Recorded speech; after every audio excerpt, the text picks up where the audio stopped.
Among the 8.9 million adults with any mental illness, 37.6% did not receive any treatment. Impeding their care is the fear of the stigma attached to mental illness. Although they are thought of differently, mental illnesses are just as significant as physical ones.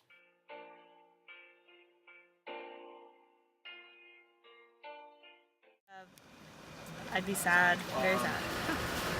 Shit, I'd probably get on the plane and go over to China and get frankincense and some of the herbs and all that kind of stuff that I think spares what comes up there. You know, you're inclined to be sad. I'd be sad. Really distraught. Depressed. Probably a little scared and afraid, but I have faith that God would take care of it. And I have chronic lumbar pain, and I've been dealing with it for a year now. My first symptoms were back pain. Like whenever I was golfing, I would go to turn for the swing, and it would hurt whenever I'd come back down. And then it was getting to the point that I would sit down, and it would hurt to sit too. It affected my daily life because I wasn't able to play the sport that I've been playing for years now, and I couldn't even sit in class right because it would hurt to sit down. So I would have to get up sometimes and stand in the back of the room and look like a complete idiot because everyone was sitting down and I was just standing in the back trying to help my back, but that didn't work out. After getting an x-ray, the doctor was looking at it, and then he saw that a muscle, a tendon, or well, not a tendon, but a muscle in the back was torn up. And every single time I would keep playing, because I was still playing with the pain, every single time I would play, it would just make it worse and worse. So it was pretty bad. The treatment plan was to visit a physical therapist 3 times a week and then get new exercises in order to strengthen my lower back so that way I could continue playing. Treatment has helped my situation because now I have exercises that I can do to help prevent the pain from ever coming back while I continue playing golf, and it's also helped me strengthen a muscle that I guess is very susceptible to pain. Well, when the doctor first found out that my muscle was torn, he basically told me that if the pain ever came back to just quit golf completely, but I didn't see that as an option. I got through it. I was on the team, and it was a good season. Fear. Is there emotion? Oh shit. Yeah. Feel really bad for him, but he can't really think and act. Do normal things that people can do and stuff like that. Drug addiction. Horrible.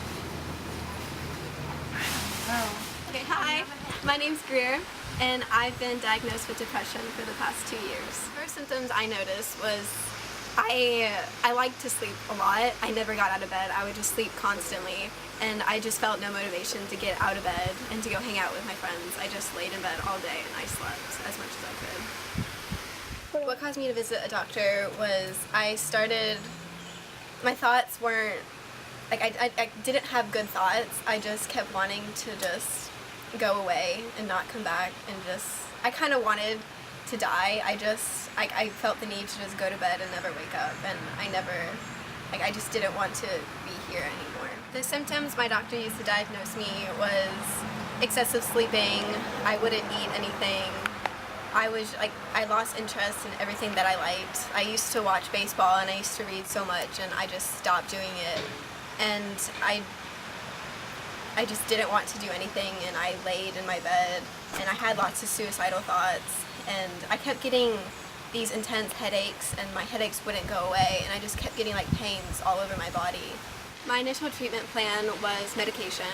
I got put on Prozac for 2 years, and I also had a therapist. I saw my therapist at least once or twice a month. My therapist just basically showed me that there's more to life, and I should be willing to open my eyes and go out and see things and not want to just stay locked away. And she basically told me that I am enough and I'm worth it, and I shouldn't want to end my life because of it. And she just showed me the good that's out in the world. Well, I think honestly you need both for it to work. Talking to someone is very effective, but you also need a medication to just help you get that push. The treatment has helped my situation, and just the fact that I had a very low self-esteem in the beginning, and she's told me that I'm worth it and I should embrace it.